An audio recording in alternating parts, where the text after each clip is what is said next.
Hello, everybody. Welcome to the next talk hosted by the Center of Voice Studies. And today, as you can see, we are hosting Josh Penney, who's based in Australia. So we are super lucky to have him here with us physically in Aarhus. Josh is a lecturer at the Department of Linguistics at Macquarie University. I always brighten up when I see Josh at conferences because we both work on voice quality and sociophonetics. And also, actually, we both work on voicing of consonants and glottalization and also breathiness. So, yeah, I always brighten up when I see Josh. And Josh's interests lie in different areas of phonetics. I've already mentioned sociolinguistics. But George is also interested in lab phonology, so a slightly different kind of linguistics. George has also worked primarily on Australian English, looking at the vowels, the consonants, the voice quality, all kinds of consonants, all kinds of vowels, but I think also on prosody. Is that correct? A little bit of prosody, yeah. And George has also worked on Mandarin and tone. I have a student working on Okay. tone and Kidsdeutsch. Kidsdeutsch, yeah. Yes. So George is also interested in ethnolects, and yeah, we will hear more, I think, in the talk. So today, Josh will tell us about how to achieve voicelessness in Australian English coda stops. Okay, fantastic. So there's not actually going to be much about ethnolectal variation in this talk, but I'll talk about that at the end if I have enough time. Some potential future directions, which we hope to explore how these two things may coincide. So thank you very much for the introduction and thank you for the invitation. It's nice to be here, my first time in Aarhus, and I realized yesterday when I was coming that it's I've been to Denmark a couple of times before, but it's over 20 years ago, so it's probably high time that I've come back, I guess.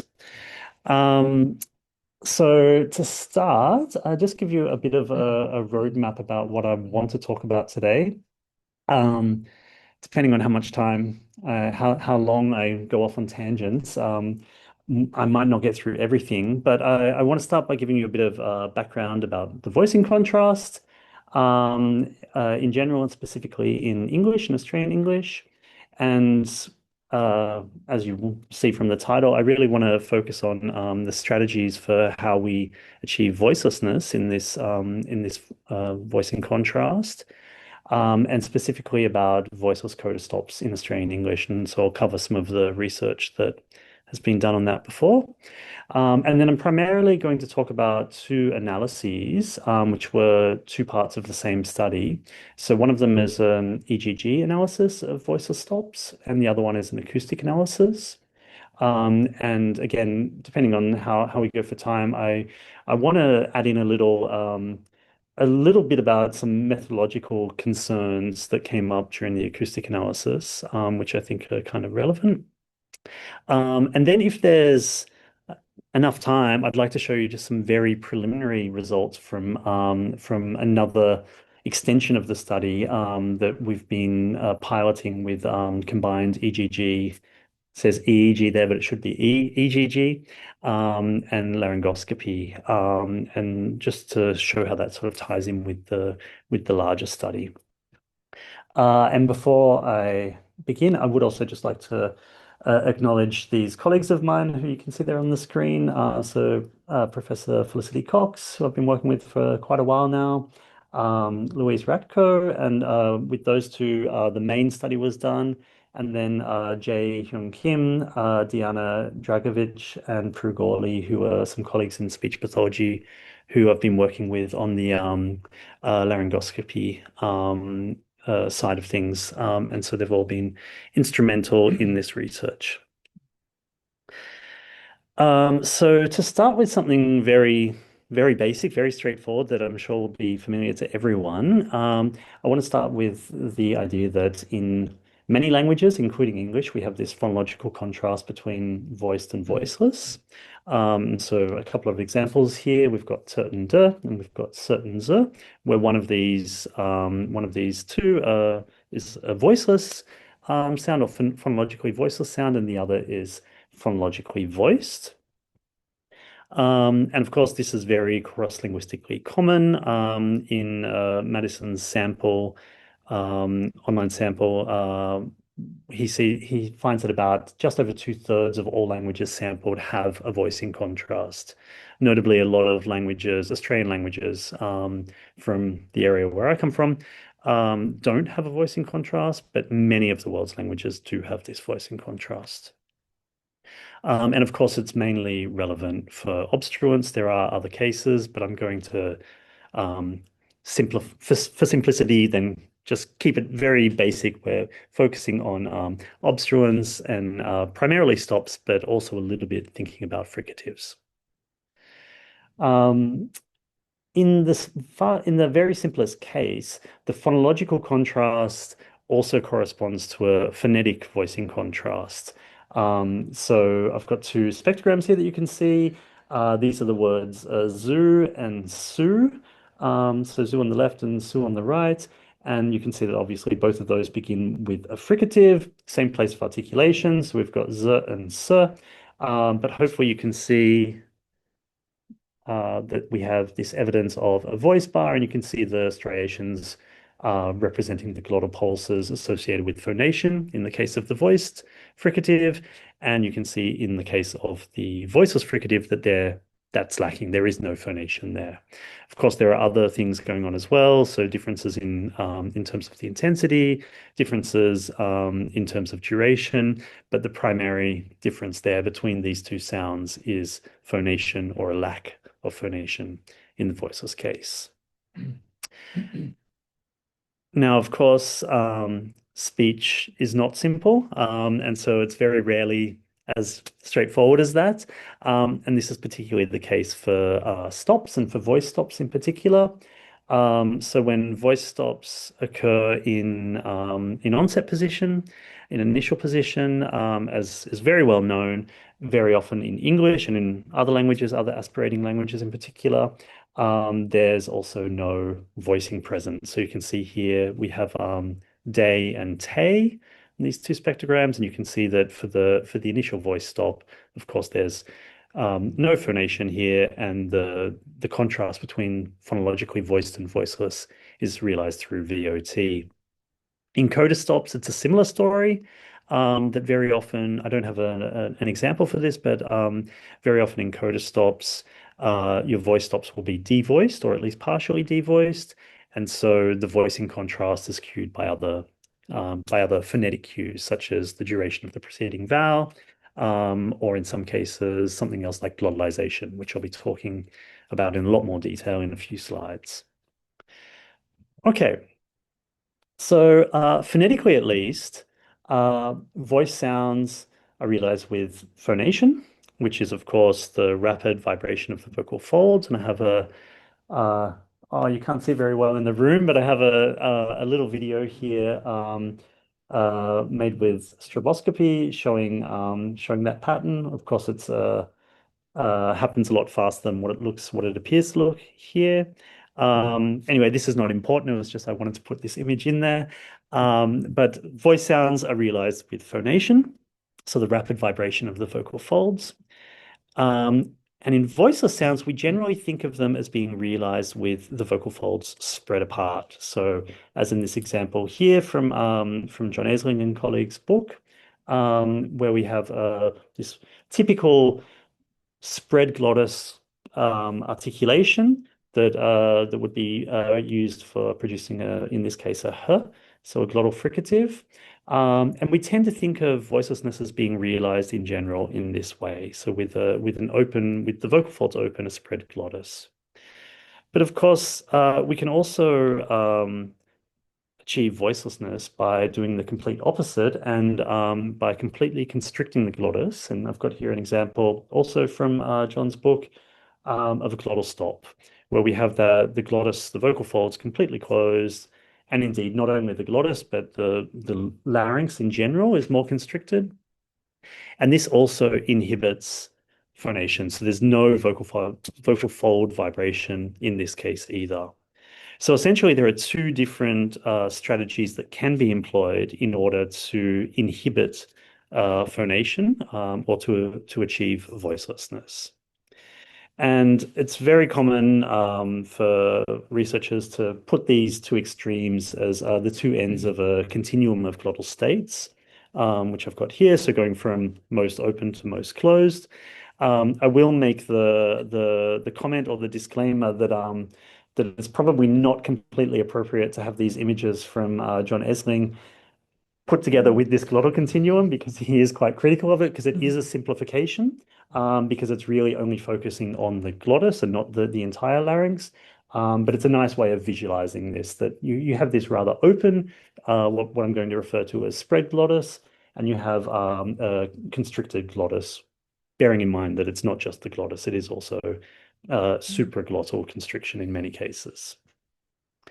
Okay, so the actual mechanism, the actual strategy that is used to achieve voicelessness, so whether it's the glottal spreading or the glottal constriction, is actually conditioned by manner of articulation and also by prosodic position. So in terms of manner of articulation, in the case of voiceless fricatives, so we were talking about S before, so S, the voicelessness is generally achieved by glottal spreading, by taking those vocal folds wide apart. And this makes sense because you need to have strong airflow in order to produce a fricative. You need that air to be flowing out, so you can't just close your glottis. Otherwise, there's going to be no airflow. You need that strong airflow to maintain the intraoral pressure in order to create a noise source for the fricative. So voiceless fricatives in general are produced by glottal spreading. We can also see that very often that there's breathiness or a brief period of breathiness in transitions from a voiced segment like a vowel, as we have here, where it changes into a voiceless fricative. And you can see sometimes that this one's been highlighted, this one's not been highlighted, but you can see that change at the end of the vowel where you see this increased frication. And if you zoom in on that waveform, then you can often see evidence of frication there. So this gives us a good indication that there's this breathiness that is occurring due to that vocal spreading, that glottal spreading, sorry. Now, in terms of stops, it's not quite as straightforward as that, because both of the two possibilities are possible. And we can assume that in onset position, in initial position, that voicelessness in stops is also achieved by spreading, because we see that there's this aspiration. So you've got this puff of air after initial stops in English. And so obviously you need to have your vocal folds spread for that. You need the glottis open for that. But in coda position, we actually see evidence of both of them, although I will say that the evidence is mainly gleaned from acoustic studies. So it's not actually articulatory evidence generally.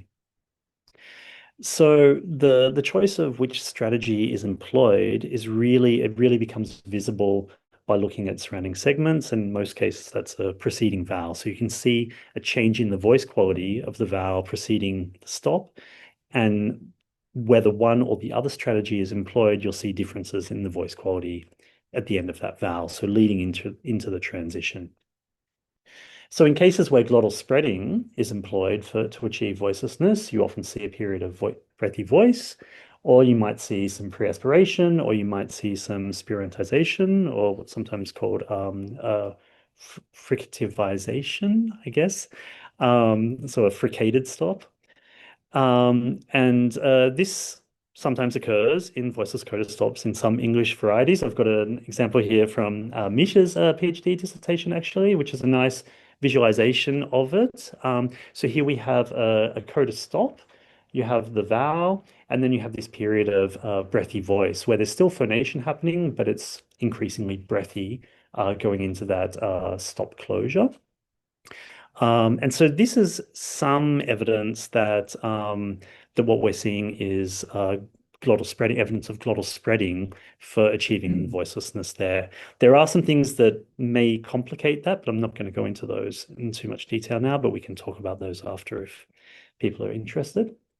And I've got a couple of other examples here just showing, the first one showing a fully fricated or spirantized stop. So this was, I can't actually remember what the word was here. Sorry, I've forgotten, but was actually a stop, but you can see there's no closure and there's just this frication going through what would be the closure. And down here, the highlighting doesn't really help actually in this case, but we've got a case of pre-aspiration, and then you've got this rather noisy closure before the stop release. And so generally we would assume that in these cases that voicelessness is being achieved through glottal spreading. At the other end of the spectrum, we have glottal constriction, which generally is revealed through glottalization, either with or without a complete glottal stop in the vowel preceding the coda stop. And this happens in lots of varieties of English. I've listed a few of them there. It happens, or it's most commonly described as happening for alveolar voiceless stops, but depending on the variety, it also is reported for the other two places of articulation as well, so for the bilabial and for the velar. But often it's reported that it's less common in those positions. So it's more common in t than in p or k, generally. I've got just a visualization of that here. So you can see this increasing irregularity and the spacing between those striations indicative of a short period of creaky voice or glottalization before the coda stop. And in this instance, actually, the stop release is, well, the stop is unreleased, so we don't actually have evidence of a stop release. But this is acoustic evidence that the strategy for voicelessness here is glottal constriction rather than glottal spreading. So again, these patterns of realization tend to be different depending on which variety. I've only listed two here, but in London, for instance, or in multicultural London English as well, glottalization is seen for all places of articulation, although in more contexts for alveolar, but still it's very, very common in the bilabial and the velar stops as well. Whereas in American English, it's reported that glottalization really occurs primarily with coda T, sometimes for coda P, and rarely for coda K. Now, in Australian English, glottalization does commonly occur in voiceless coda stop contexts. And this appears to be a fairly recent change that has happened. And this is just an image from, based on my master's work, actually, from our 2018 paper, just showing we've got here the voice context, we've got here the voiceless context, and we have two age groups. We have an older age group, and we have a younger age group. And so there's a big difference in terms of who is producing glottalization, with younger speakers doing it a lot more than older speakers. But overwhelmingly, it happens in the voiceless coda context rather than in the voiced. So this is something that happens for voiceless coda stops in Australian English. I've got another example of it there, and I do have a sound file here, but I'm not sure if it will play. No, it won't play, but that's all right. We don't actually need it. Let me try. Oh, there we go. Okay. So it's hard to hear glottalization when it's so brief. But there is this real creakiness at the end of that vowel there, and it's quite visible in the spectrogram as well. So that's what we're dealing with here. That's what we're focusing on. In Australian English specifically, most of the work that's looked at glottalization has been done on the alveolar context, so t versus d, so looking at the voicing contrast. And there's been only, as far as I know, 3 studies that have looked at other places of articulation, and their findings have been somewhat inconsistent. So 25 years ago, Laura Tolfree had a study where she analyzed glottalization in Australian English, and she found, similar to what's been described for American English, that it was common before coda T, so in the alveolar context, but it was rare before the other two voiceless coda stops. About 20 years later, I and some colleagues did a study where we actually found very high rates of glottalization at all three places of articulation. So this is actually showing, this is from that paper, this is showing two different analyses, alveolar, bilabial, and velar. But as you can see, there's very high rates, so around 70 to 80% at all three places of articulation. So this is quite different to from what Tolfree found.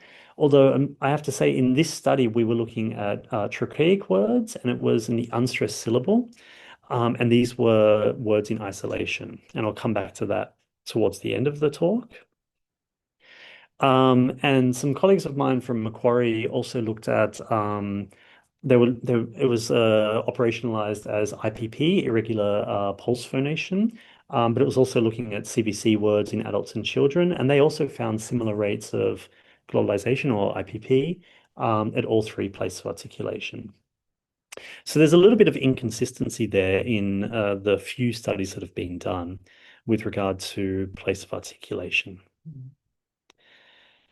Okay, in terms of breathiness in Australian English, there's not really been any proper examination of breathiness. It's sometimes noted in studies, but no one's really looked at breathiness or breathy voice in Australian English. It is on the list though, but as yet, it's not really been properly studied. And similar with pre-aspiration, it's reported sometimes as occurring, but it's rarely been studied. I think there's only one paper that actually studies pre-aspiration in its own right. Spirantization of voiceless coda stops has been reported in a couple of studies. In one study looking at word medial context, it was reported for pert and cur, but not for ter. But there's a couple of other studies that have looked at spirantization of final ter and found that it's actually got social indexical meaning. So it's socially conditioned, and it's associated with an older generation of speakers who are rather well off, high socioeconomic status, high education. And in some other studies, but it's not really been shown properly yet, there are associations with gay men's speech as well. So there appear to be some sort of indexical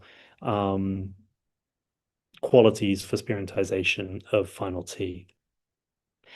There's been a couple of other studies looking at comparisons of Aboriginal Australian English speakers and what are called mainstream Australian English speakers.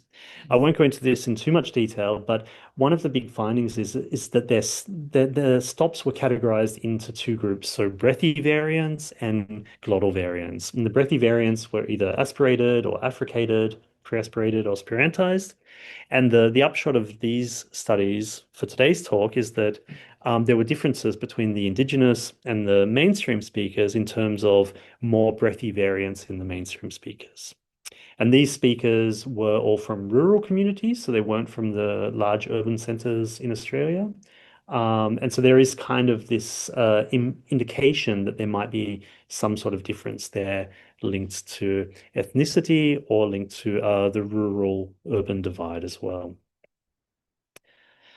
Okay, finally, before I get into the study details proper, a couple of points about, or a couple of theories about why there might be this this imbalance in terms of place of articulation of glottalization. And both of these are taken from American English studies. So Kaiser and Stevens have suggested that T needs to be glottalized, or T is glottalized in order to enhance its voicelessness. So there's this theory that that if there's no glottalization for T, then it's less likely to be perceived as a voiceless stop due to the tendency for voicing to spread, so co-articulatory voicing. And so their theory is that for the bilabial and the velar stops, the tongue can be stiffened and that will rapidly inhibit voicing. Whereas for T, because you need to keep your tongue tip flexible so that it can articulate at the alveolar ridge, it can't be stiffened, and hence the vocal tract will be then expanded and voicing will essentially bleed. You'll get voicing bleed and co-articulatory voicing through the stop closure.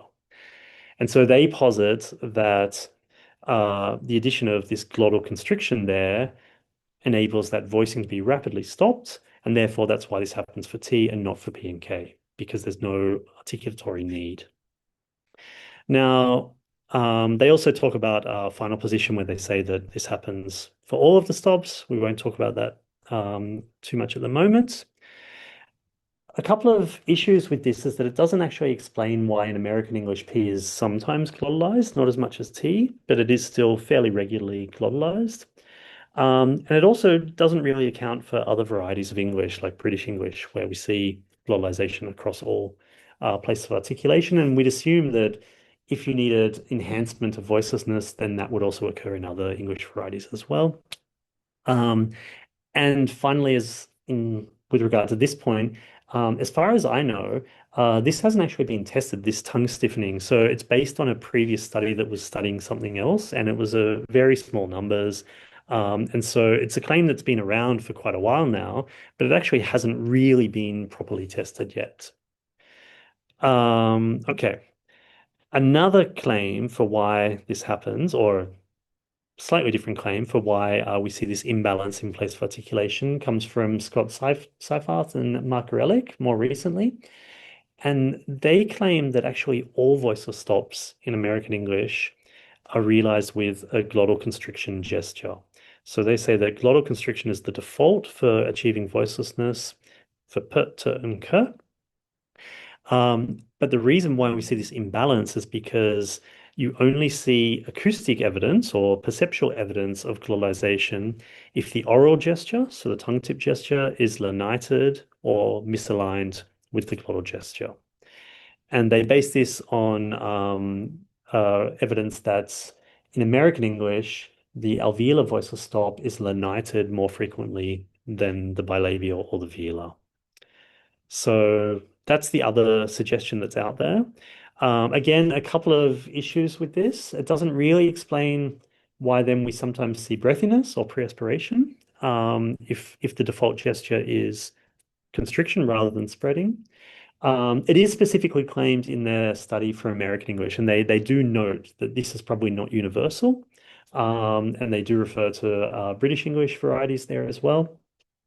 Nonetheless, we've taken this suggestion as our starting point for the study that I'm going to talk about, and we wanted to examine whether this might be the case within Australian English. So obviously it's not American English, but whether there's something similar happening in Australian English, and if glottal constriction is the default for coda voiceless stops. Okay. So onto the EGG analysis. The idea was to examine, as I just said, voiceless coda stops at all three places of articulation to determine what the strategy for achieving voicelessness is, and to assess whether this is consistent across all three places of articulation. We did this through a dynamic analysis of voice quality in the vowels preceding the coda stops. So as I said before, you notice the differences in the vowels, in the change in voice quality in the vowels that occurs before the voiceless coda stop, particularly leading into that transition between vowel and coda. And I've already said that. And it's this and the acoustic study are taken from this paper that was published last year in Journal of the Acoustical Society of America. And there's a lot more detail in there. I'm not going to talk about all of the different parts of the study today, but just talk about the main points. Okay, so for anyone who's not familiar, so EGG or electroglottograph is an articulatory method whereby it's very dark on the screen again. There's a collar here that holds two electrodes in place on either side of the thyroid cartilage. And there's a thank you. And there's a low voltage, high frequency current that's passed between these electrodes. And the idea is that when the vocal folds are closed, you get a better current. So you get better conductance of the current. And when the vocal folds are apart, when they're spread, then you get a worse or less good conductance.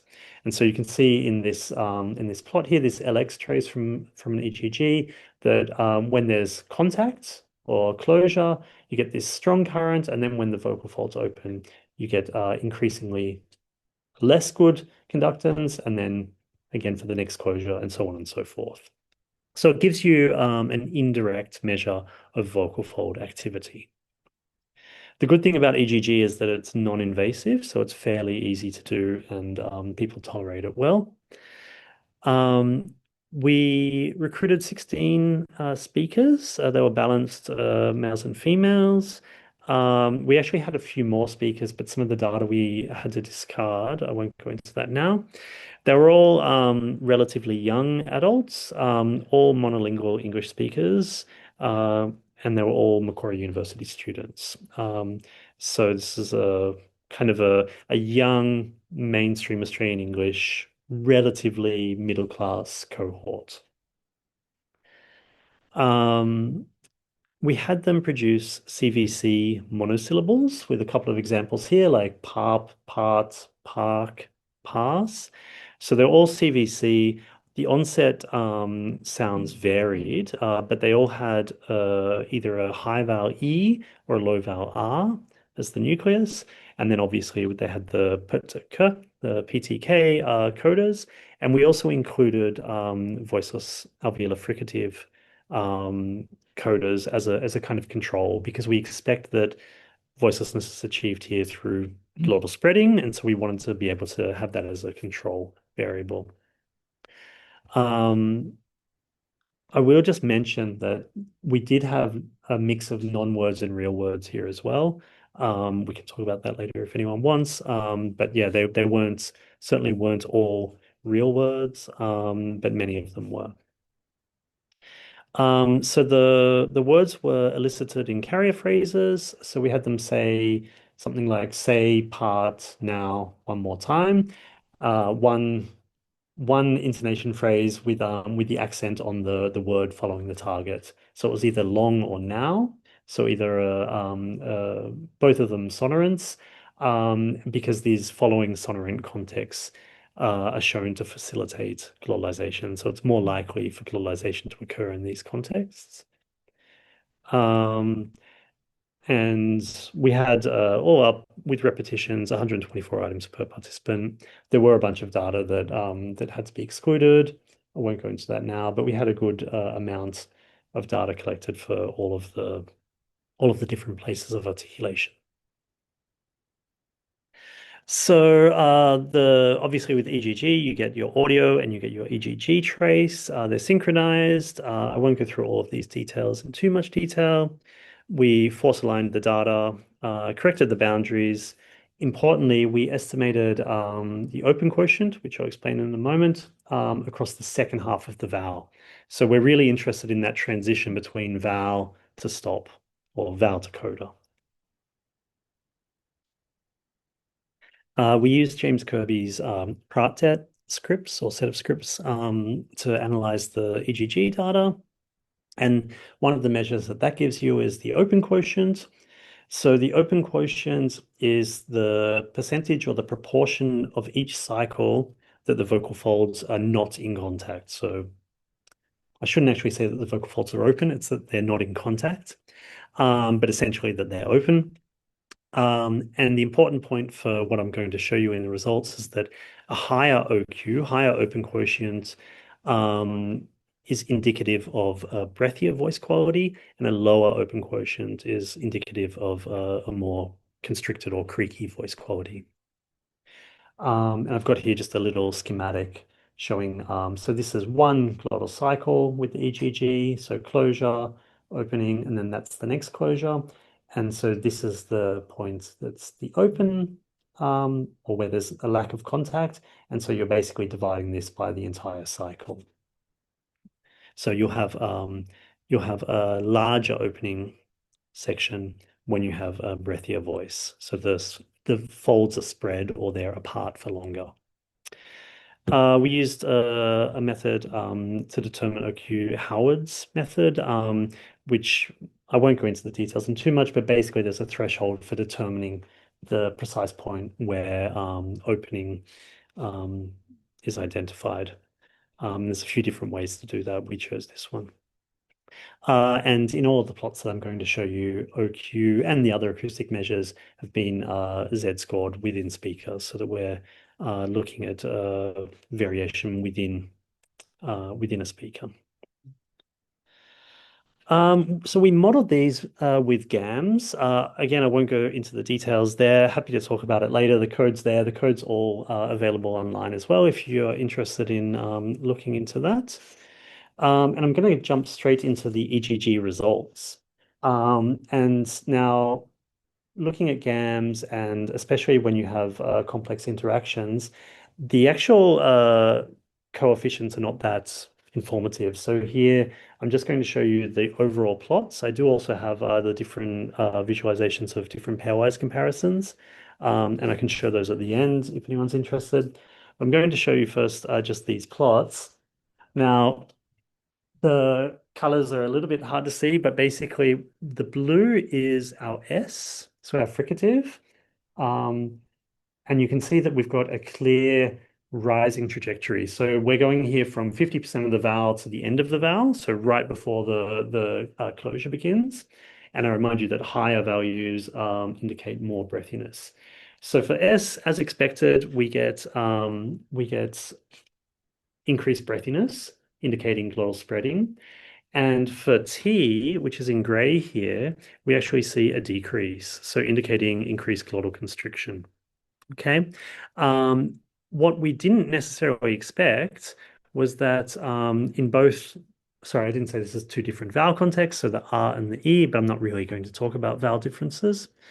The K, so the blue lines, sorry, the K, the red lines, approximating what is happening in the voiceless fricative context. So we're seeing very strong evidence for glottal spreading in the case of the voiceless velar stop. A little bit less so in this vowel context, but again, I won't go into that in too much detail here. But we do see this big difference between the velar and the alveolar here. Then we've got the P, which is here in the orange, and you can see that it's fairly flat. A little bit of a raised trajectory at the end, but it's kind of an intermediate value between the two others. So what we're seeing is different strategies according to place of articulation, and indicative of breathiness in the S context, as to be expected. But we're also seeing that the K is patterning with S, which wasn't necessarily expected. We do see evidence of glottalization for T, and for PERT, we have this intermediate realization. Importantly, this is broadly consistent across vowel quality, but as I said, there are a few little differences that I won't really talk about. So this suggests that there are divergent strategies for achieving voicelessness in Australian English. Glottal constriction for T, glottal spreading for K, and for P, no real clear strategy. So a little bit of this, a little bit of that, which I'll talk about in a moment as well. The results are not consistent with what we had set out to investigate. So with Seyfarth and Gorelik's suggestion that glottal constriction is used for all places of articulation. It's kind of consistent with Kaiser and Stevens' suggestion, but also not really, because in P, we don't see evidence of glottal spreading. We're sort of seeing this intermediate. So it indicates that there's some glottal constriction, some glottal spreading. And also, the results are somewhat consistent with previous acoustic studies of Australian English, so namely Tolfrey's findings, but not with these other two studies that I talked about. So interesting results, but then we also had a few people when we presented these who then suggested, so okay, maybe this is a methodological anomaly. Maybe it's because you're using EGG. Why don't you also look at the acoustics? You've got the data. And so we thought, okay, let's do that then. And so we basically did the exact same thing again. So same aims, same things that we wanted to examine. But this time we wanted to provide an acoustic complement. So acoustic voice quality analysis to determine whether the EGG results are really methodological or whether this is a real effect essentially. So exact same data, exact same setups. The only difference is really what we've measured, which is here H1 minus H2.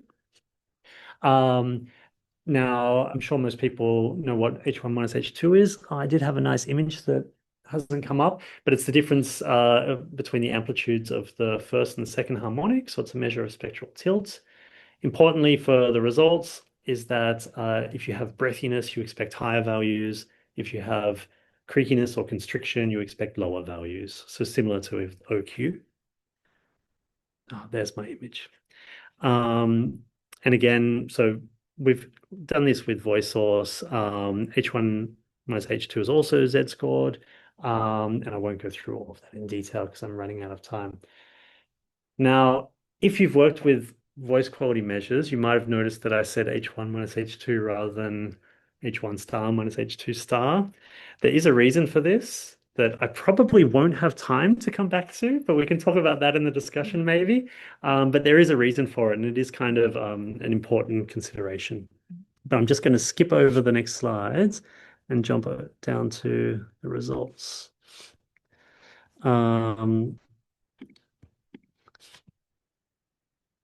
Okay, so this is now the acoustic results. Now, what you can hopefully see is that we're seeing something very similar to what we saw with the OQ. There's a big difference in terms of where on the plot these two different vowel qualities or the trajectories for these different vowel qualities occur. That's to do with using this uncorrected H1 minus H2. We can talk about that in a moment. But in terms of the actual trajectories, we're seeing basically the same as what we saw before. The main differences are that with the PERT, we're seeing a little bit more of an increase in both vowel conditions, both vowel contexts. And the decrease that we were seeing in the T context is not quite as steep. So we're seeing a less less significant, less substantial decrease, but nonetheless a decrease in the T context here. Okay, so we see there are differences according to place of articulation, essentially the same patterns that we saw before. And again, broadly consistent across vowel quality, but there are vowel height effects due to the use of the uncorrected measure. I've got the two results here side by side, just so you can have a look, so you can see that there are these differences and similarities. And I think for the most part, though, we were quite happy that we saw a picture that was rather similar. I'm going to skip over this because I don't want to spend too long on that. And let's say this. I should finish soon, right? So we have some, yes. Okay. I talked longer than I thought I would. So the results demonstrate that there are different strategies for achieving voicelessness in Australian English voiceless coda stops that are dependent on place of articulation, as we saw before. So the acoustic results are in accord with the EGG findings. So the EGG results were not a methodological anomaly. For coda T, voicelessness appears to be achieved through constriction, whereas for K, it's glottal spreading, and for coda P, it's intermediate. So probably this suggests that there's a bit of both happening there. So this was contrary to Seyfarth and Grelik's prediction. It may represent a variety-specific difference, or it may also be the case that these strategies for achieving voicelessness are also the same in American English. So that remains to be done. So that's something that hopefully someone can look at in the future. And again, it's partially consistent with Kaiser and Stevens, but again, not wholly. In terms of the Australian English results, it was consistent with Laura Tolfrey's findings from 25 years ago, but divergent from the more recent findings, including our work. We think that the difference here is due to the different contexts. So in both of those two studies where we found glottalization at all three places of articulation, they were essentially phrase final. So there were words in isolation or at the end of a phrase. So it's possible that there could have been some phrase final creaky voice happening here, but there were still clear voiced voiceless differences. So that can't be the whole story. So we assume that it's just that this glottal constriction or this glottalization increases in phrase final position, as well as having this interaction with phrase final creak. So this does suggest that strategies for achieving voicelessness are probably dependent on phrase position as well. I'm going to leave it there. I do have some other slides, but we can talk about those perhaps afterwards if anyone's interested. Okay, so thank you very much.